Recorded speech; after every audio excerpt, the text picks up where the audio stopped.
বিএনপির সিনিয়র যুগ্ম মহাসচিব রুহুল কবির রিজভী বলেছেন, ডক্টর মোহাম্মদ ইউনূস ও তারেক রহমানের বৈঠক দেশের রাজনীতিতে সুবাতাস বয়ে আনবে।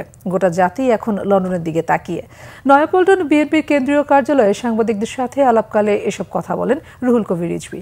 তিনি আরও জানান, এরই মধ্যে ডিসেম্বরে নির্বাচনের যৌক্তিকতা তুলে ধরেছে বিএনপি। আলোচনার মধ্য দিয়ে নির্বাচন সহ সব সমস্যার সমাধান সম্ভব বলেও জানান রুহুল কবির রিজভী।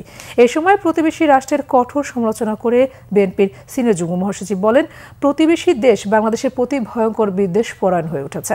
বিশেষ করে শেখ হাসিনা পতনে তারা হিংস্র হয়ে উঠেছে।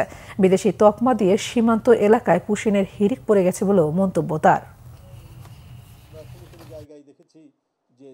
দেশ, জাতি এবং দুর্ভাগা গণতন্ত্রের জন্য এটি একটি মঙ্গলজনক বৈঠক হবে, যে আমাদের গণতন্ত্রকে চিরস্থায়ী করা, এটাকে শক্তিশালী করা এবং সর্বোপরি